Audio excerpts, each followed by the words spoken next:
Hello dear friends, তো এই ধরনের স্কোয়ার রুট তোমরা খুব ইজিলি বের করতে পারবে। এটা কত স্কোয়ার হচ্ছে, এখানে 7 স্কোয়ার হচ্ছে, এটা কত স্কোয়ার 25, আর এখানে 30 স্কোয়ার হচ্ছে। কিন্তু কিন্তু এই ধরনের কোশ্চেনগুলো তোমরা সলভ করতে কীভাবে পারবে?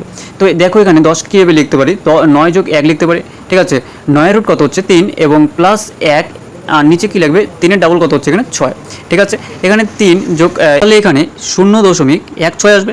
এবার তুমি যদি ক্যালকুলেশন করো এখানে কত আসবে, এখানে 3.16 আসবে। এটা হয়ে যাবে তোমার কাট অ্যান্সার। এইভাবে তোমরা এখানে 51কে কীভাবে লিখতে পারো, 49 যোগ 2 লিখতে পারো। ঠিক আছে, 49-এর রুট কত হচ্ছে, এখানে 7 হচ্ছে এবং 2 বাই এখানে 7-এর ডাবল কত হচ্ছে, এখানে 14 নিচে লিখবে। ঠিক আছে, এখানে 7 2 14 হচ্ছে। এবার এটাকে যদি ক্যালকুলেশন করো 7 যোগ এখানে 1কে 7 ভাগ করো, এখানে কত হচ্ছে, তাহলে 0.14 আসবে। এবার তাহলে যোগ করে দাও 7.14। ঠিক আছে, এইভাবে তোমরা এই 20 রুট করে তোমরা কমেন্ট বক্সে কমেন্ট করে জানাবে। ঠিক আছে, এবং এই ধরনের ইন্টারেস্টিং ভিডিও পেতে হলে এই চ্যানেলটিকে অবশ্যই সাবস্ক্রাইব করে রাখবে।